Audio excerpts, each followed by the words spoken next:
My wife's protege, Justin Miller, had a catchphrase for every disaster he caused.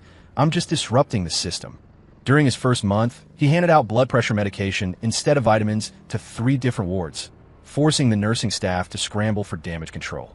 When scheduling surgeries, he bumped a critical heart bypass to make room for a minor lipoma removal, nearly causing a malpractice suit. When confronted, he just grinned carelessly. The fact that I can disrupt the system shows my talent. Rules are dead, but I'm alive. I'm just loosening up the soil for the establishment. I complained to my wife, Sarah, but she dismissed it. He's young. He needs experience. Don't be so harsh, Ethan. That leniency lasted until the International Medical Board review. Justin swapped my presentation deck at the last minute. Instead of data, the screen was filled with cartoons and little virus monsters, interspersed with basic medical jargon. I managed to swap it back just in time, saving the hospital's accreditation and millions in research grants. Afterward, he complained to Sarah with red-rimmed eyes. I stayed up all night making that deck. I just wanted to give the establishment a facelift. Why deny me? The establishment is rigid. I wasn't wrong. Incredibly, Sarah wanted to promote him to deputy head of medical services as compensation for his hurt feelings. I vehemently opposed it. Later, Justin got drunk, drove his car, and caused a wreck that left him in a persistent vegetative state. Sarah blamed me for everything. On the night of my birthday, under the guise of celebration, she tied me to a chair, her eyes manic. You push him to this. Since you couldn't tolerate him, you don't deserve to live either. I felt the overdose of anesthetic cold in my veins. When I opened my eyes again, I was back to the day of the review. This time, I would let him see exactly what happens when you disrupt the system. Ethan, I'm going to the conference room to set things up. You come over when you're done. Justin's overly sweet voice rang out of my office. I raised my head stiffly, looking at the face feigning innocence before me. I realized with a jolt that I had been reborn. In my past life, it was this exact welcome meeting for the International Review Board. Justin had replaced my meticulously prepared presentation with his cartoons and virus monsters. I couldn't stand it then. I had my assistant bring the backup and switched it back to the professional, concise commercial style. The hospital kept its rating and funding, and everyone celebrated. But Justin cried to Sarah, claiming I stole his credit. Sarah, heartbroken for him, immediately proposed promoting him. I refused. In his 3 months here, he mixed up meds and botched surgery schedules. Every incident was a catastrophe. Yet, instead of improving, he acted proud, thinking himself unique and unconventional. And Sarah would just look at him dotingly, saying, Justin is still young. Give him more chances. Allowing someone like that to practice medicine was a curse on the hospital and its patients. I couldn't watch him destroy the hospital or the patient's hope for treatment. Feeling wronged, Justin went out drinking, drove drunk, crashed into another car, and ended up comatose. When Sarah found out, she didn't blame his recklessness. Instead, she planned a special birthday for me. I thought our love, spanning from med school to marriage, was different. When we first graduated, living on meager residency stipends, she saved for 8 months just to buy me the latest smartphone. Later, as our lives improved, we gave interviews together and attended conferences. We had supported each other all the way. Until that birthday, she blindfolded me, led me to her office promising a surprise, and then tied me up. Her eyes were ice cold as she said, You drove him to a dead end. Since you have no room for him, you don't need to be alive. The chilling sensation of the overdose hitting my veins, I didn't want to experience that again. Ethan, Justin, and I will go wait for the review board at the entrance. Sarah's voice interrupted my thoughts. She walked up to me and naturally took Justin's hand. Let Justin handle the presentation this time. It will help his future promotion. Justin squeezed Sarah's hand, the gesture natural and intimate. In my past life, I was blind to think this lack of boundaries was just a close mentor-mentee relationship. Sorry, Ethan. I really need this opportunity, Justin said, pouting slightly. I suppressed the hatred and bitterness surging in my chest, looked up, and smiled. Sure, it's only right. Sarah looked at me with slight surprise, then offered a concession as if to compensate me. I'm glad you're being sensible. I'll prepare a surprise for your birthday later. We're leaving now. I nodded, watching them walk out of the office. Since Sarah was willing to gamble the hospital's entire future and reputation to play house with her precious protege, how could I not let them enjoy themselves to the fullest? I changed into a freshly pressed white coat and arrived at the conference center early. The reception hall was brilliantly lit, with a bilingual welcome sign standing under the massive hospital emblem. Thinking about the solo show Justin was about to perform, I hid a cold smirk behind my hand. Sarah arrived promptly, escorting the review board. I stepped forward to shake hands with Professor Smith. "Welcome, Professor. I hope the journey wasn't too tiring." My fluent greeting brought a hint of a smile to Professor Smith's serious face.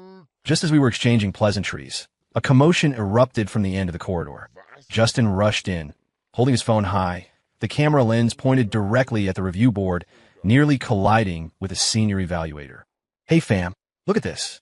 This is the legendary International Review Board. I'm live on the scene right now," he shouted at his phone.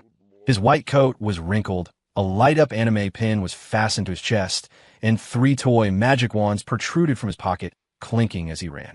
The reception hall went instantly silent. Professor Smith took a half step back, looking bewildered. In my last life, I had suppressed my anger, made him cut the live stream, and fixed his appearance. He turned around and cried to Sarah that I embarrassed him in front of outsiders. This time, I smiled and stepped aside, giving him ample space to perform. "Hello, professors. I'm Justin Miller." He extended his hand, still holding his phone. Professor Smith's gaze lingered on the anime pin and the wands, his brow furrowing deeply. He made no move to shake hands. The atmosphere solidified into awkward ice. Sarah quickly stepped in. "Professor Smith, this is Dr. Miller, a young key member of our staff. He has a very innovative spirit." Professor Smith offered a symbolic, brief handshake. "Young people are energetic." Justin immediately puffed out his chest, triumphant. "Professor, you have a great eye. I disrupt the system like this to prove that innovation requires the courage to break rules." As he spoke, he pulled out a bubble machine gun and pulled the trigger. Colorful bubbles instantly drifted through the venue. "See? Doesn't this make the academic atmosphere more lively?" Professor Smith instinctively dodged a drifting bubble. One of the evaluators couldn't hold back a sneeze. Sarah hurriedly intervened. "Justin, stop it." Watching Sarah's flustered panic gave me a rush of satisfaction. I deliberately engaged Professor Smith in a conversation about industry trends, walking slowly at the back. Sure enough, Justin's need for attention flared up again. He bounced over to the conference table and started rearranging the carefully placed name placards. "Oh, this arrangement is too traditional. It's more fun to mix it up." He swapped the name tags of senior experts with junior doctors, even moving Professor Smith's tag to a spot near the door. When he finished, he clapped his hands proudly and gestured to the board and the crowd. "Everyone, sit according to the new seats. This way we can fully exchange ideas. Don't be polite." I raised an eyebrow. The seating had been meticulously arranged by the administration department based on protocol, rank, and language proficiency. I saw Sarah's brow furrow, ready to object. I immediately spoke up before she could, my tone serious. "Justin, the seating was carefully considered. Don't mess with it." Justin hated taking orders from me. If Sarah had spoken, he might have listened. But as I expected, his rebellious streak kicked in instantly. He pouted, looking at Sarah with puppy dog eyes. "Sarah, the original arrangement was too rigid. Exchange needs randomness to create sparks. I think this is great." Sarah, still possessing some sense of the occasion, tried to be stern. "Justin, listen. Change the tags back." But her voice was light, devoid of real reprimand. Professor Smith and his team stood aside, impatience already visible on their faces. Another evaluator tried to smooth things over. "It doesn't matter where we sit, as long as it facilitates communication." Though the words were polite, the displeasure in Professor Smith's eyes was obvious. The evaluator's polite remark was like a royal decree to Justin. He winked at Sarah gleefully, wearing an "I told you so" expression. Sarah's eyes were filled with helplessness, yet she smiled indulgently. "You, fine, let's leave it. But don't take matters into your own hands next time." "Thanks, Sarah." Justin's voice was cheerful. Professor Smith said nothing more. He sat down near the door, his fingers gripping his file with barely concealed tension. I laughed coldly inside. Sarah's rationality had apparently been eaten by dogs. Just because of a polite remark, she allowed Justin to solidify this ridiculous seating arrangement. In the past life, I had stopped this farce. In this life, he was certainly delivering plenty of surprises. Once everyone was seated, Sarah signaled for the meeting to officially begin.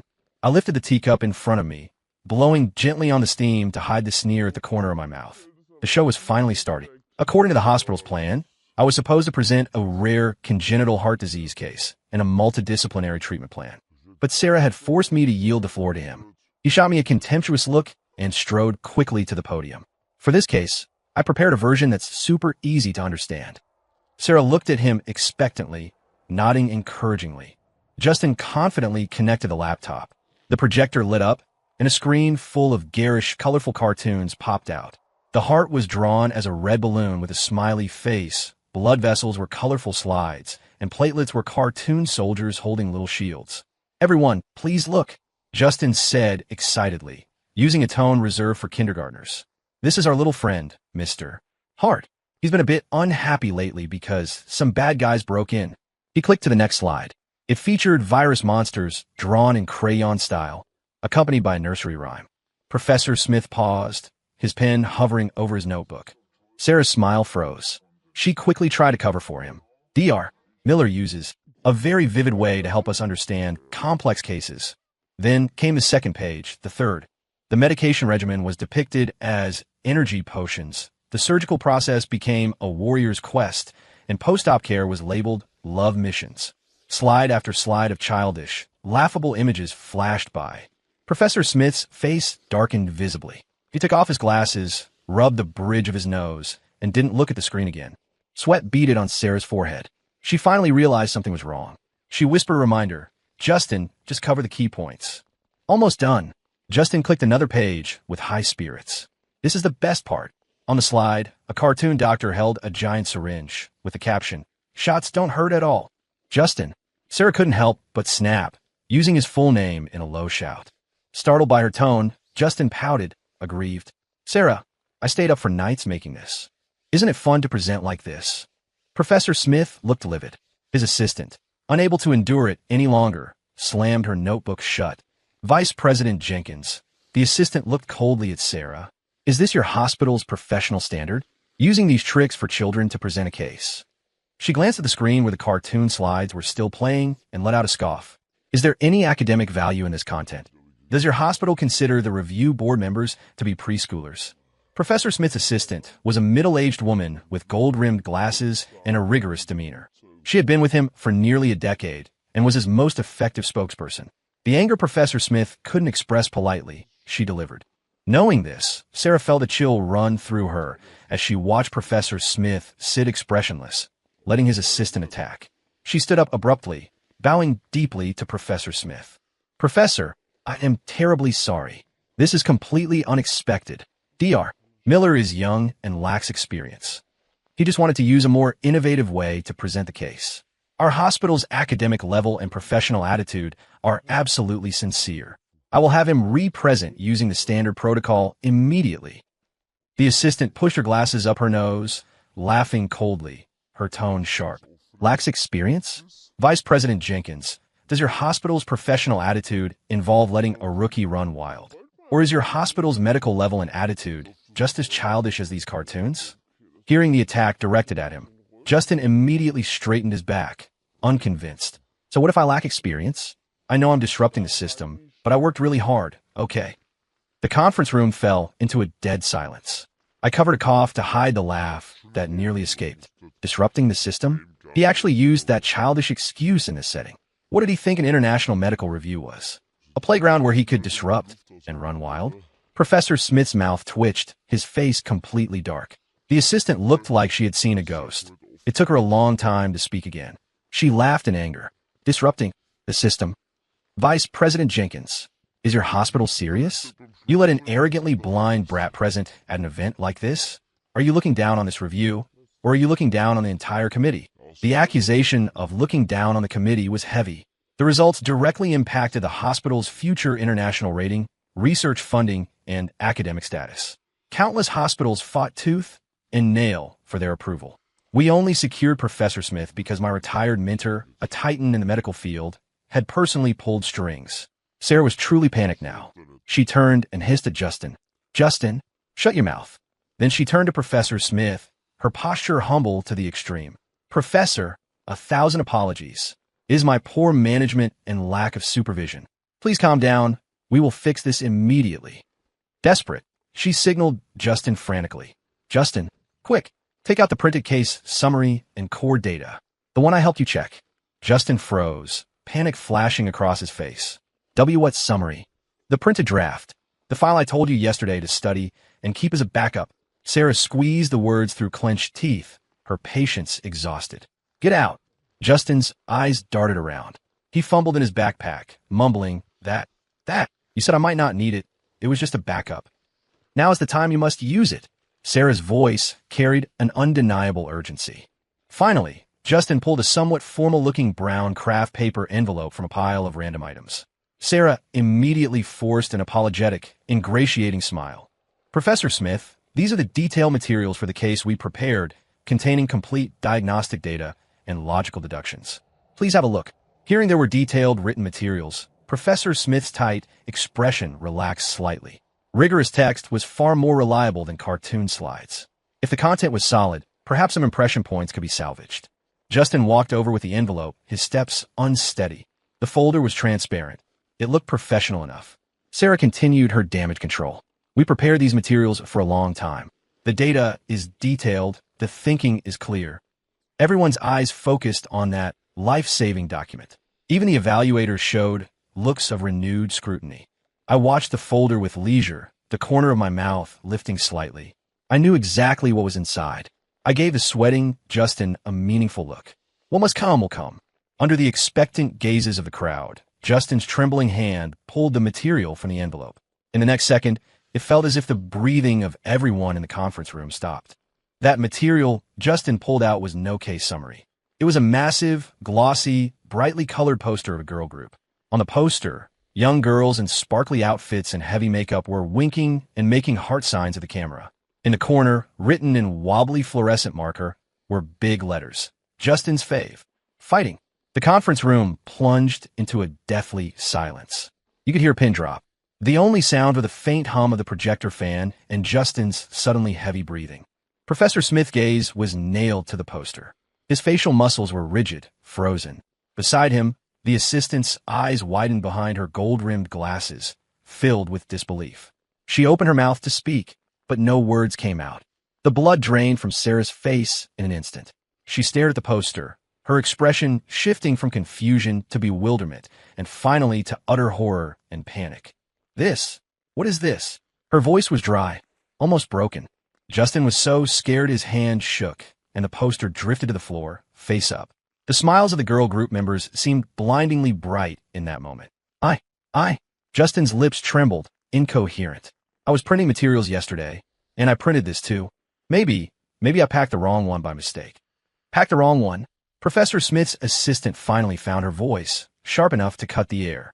At such a critical international medical review, you are telling us you put a Pop Idol poster into the case report folder? She stood up abruptly, her chair screeching against the floor. Absurd. This is an insult to our intelligence. Professor Smith stood up slowly. He was expressionless, but his cold disappointment and anger were more suffocating than any shout. He didn't even look at Sarah or Justin. He spoke clearly and coldly in English to his team. I see no necessity to continue. Let's go. No, Professor, please listen to me.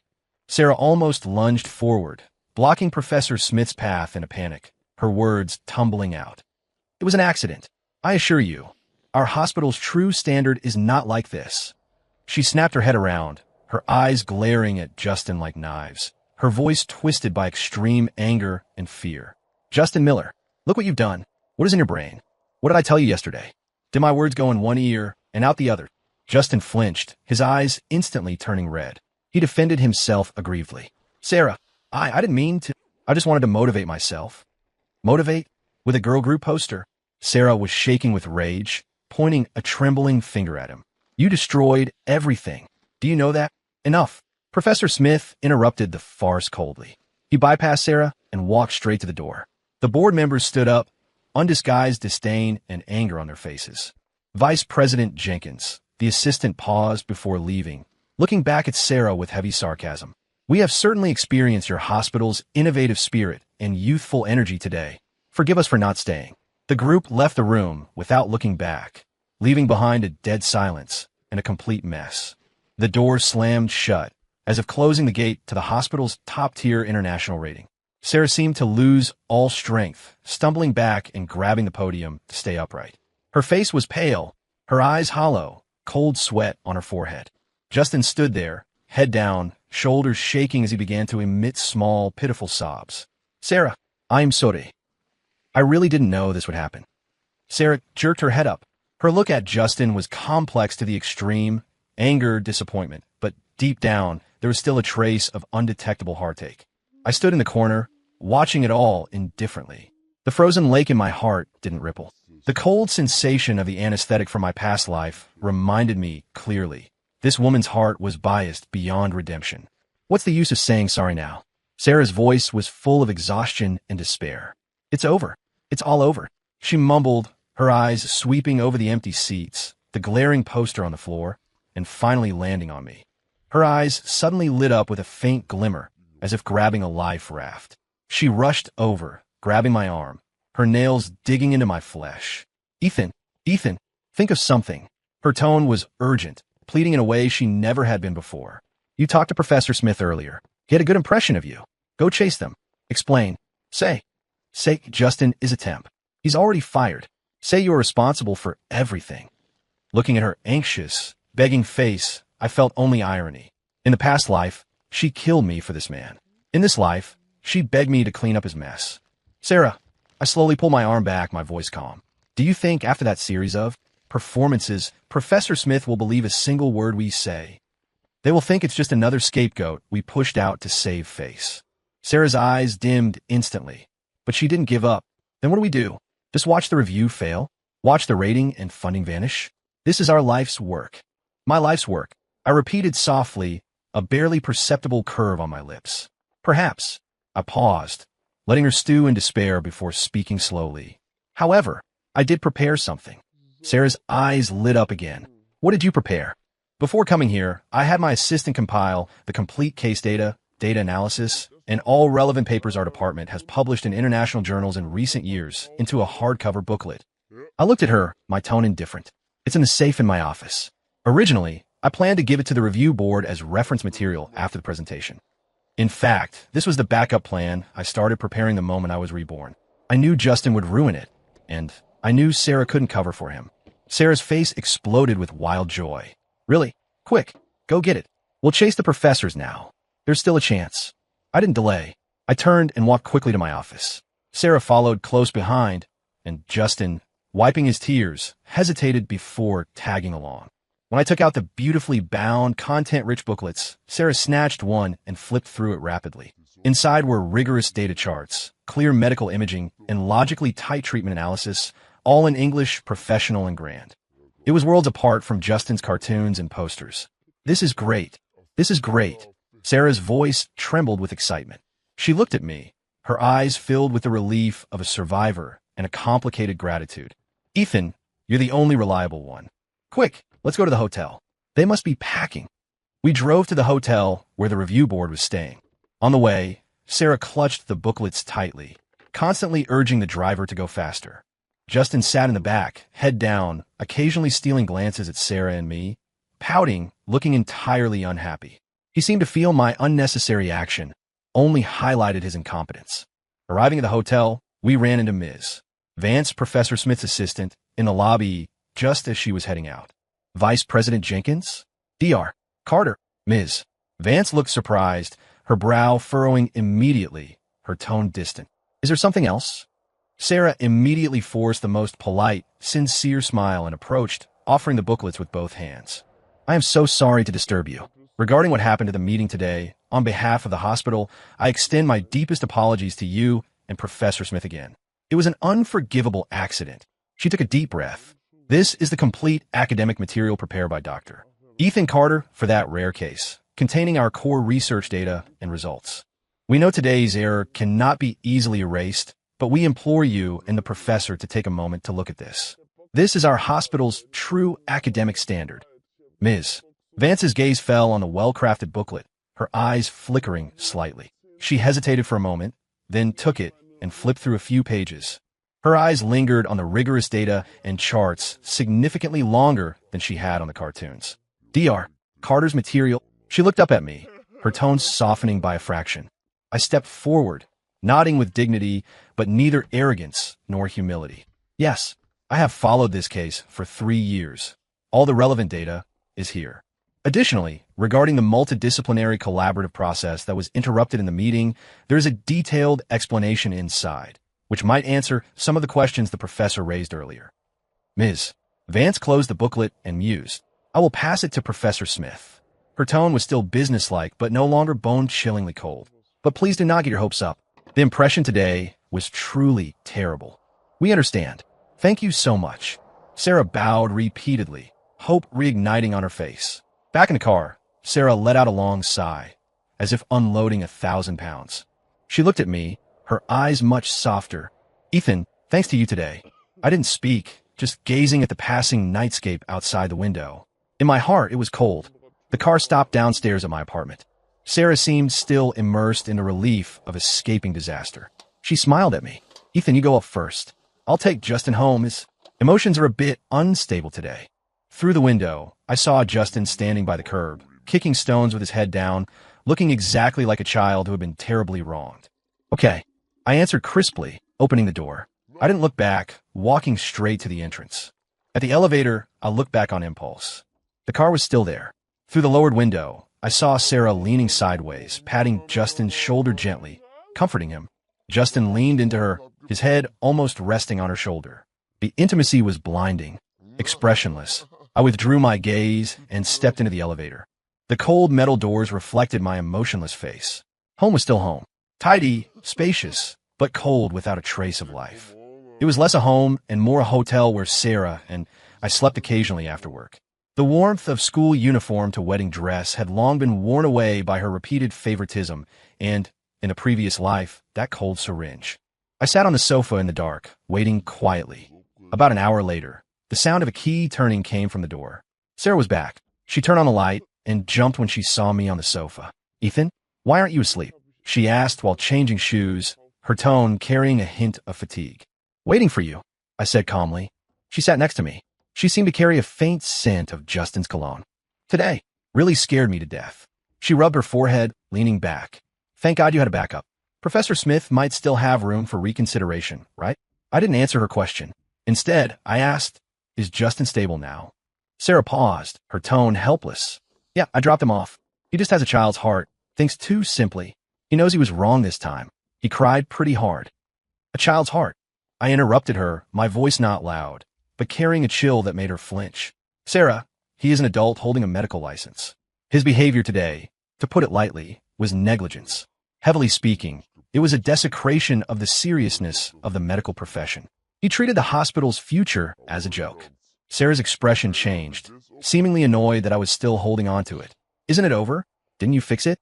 Justin learned his lesson. Can't you be a bit more generous? Over. I laughed lightly, the sound distinct in a quiet living room. Sarah, do you really think this matter just passes like this? Early the next morning, Sarah and I arrived at the hospital together. The atmosphere was clearly off. Oppressive, heavy. Medical staff we passed looked at Sarah with strange expressions, greeting her hurriedly before walking away fast. Clearly, the farce of yesterday's review had spread through the hospital in various versions. Sarah looked terrible, but forced herself to stay calm. As soon as she reached her office, she started making calls, trying to contact Ms. Vance to gauge the reaction to the materials. I watched her back, feeling nothing.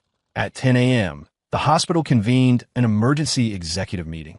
Besides the vice presidents and department heads, several key board members were present. The atmosphere in the conference room was heavier than the weather outside. Sarah sat at the head, trying to maintain composure, but the dark circles under her eyes and trembling fingers betrayed her nerves. Justin had actually been summoned too, sitting in a corner, head down, playing on his phone, seemingly unaware of the gravity of the situation. The meeting began, and a senior vice president fired the first shot, targeting yesterday's accident. Vice President Jenkins, please explain what exactly happened in front of the International Review Board yesterday. Why did such inconceivable things occur?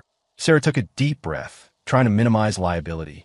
It was an accident. Dr. Miller is young and inexperienced, overly eager to show innovation, leading to an error.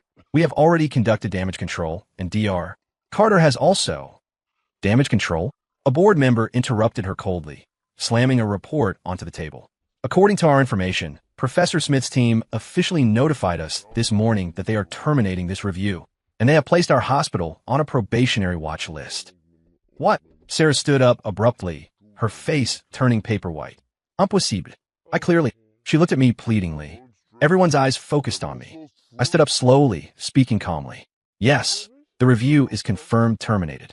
Professor Smith's side received the materials Sarah and I sent yesterday, but they stated they cannot accept assessing our so-called professional level after such an unprofessional farce. The conference room went into an uproar. It's over. An old department head slumped in his chair. Sarah Jenkins, you caused this. The board member shouted sternly. You pushed through all objections to bring Justin Miller in. You indulged his mistakes time and again. This time you handed such a critical review to him. What do you take this hospital for? Your playground. Sarah swayed, almost losing her balance. She suddenly looked at me, her eyes filled with the anger of betrayal. Ethan Carter, didn't you say yesterday you fixed it? Why is it still like this? I met her gaze, my eyes cold. What I salvaged was the hospital's last shred of dignity, not a safety net for your stupidity. You. Sarah choked. Just then, Justin, who had been on his phone, seemed disturbed by the noise. He looked up disgruntled. Why are you arguing? It's just a broken review. If it's gone, it's gone.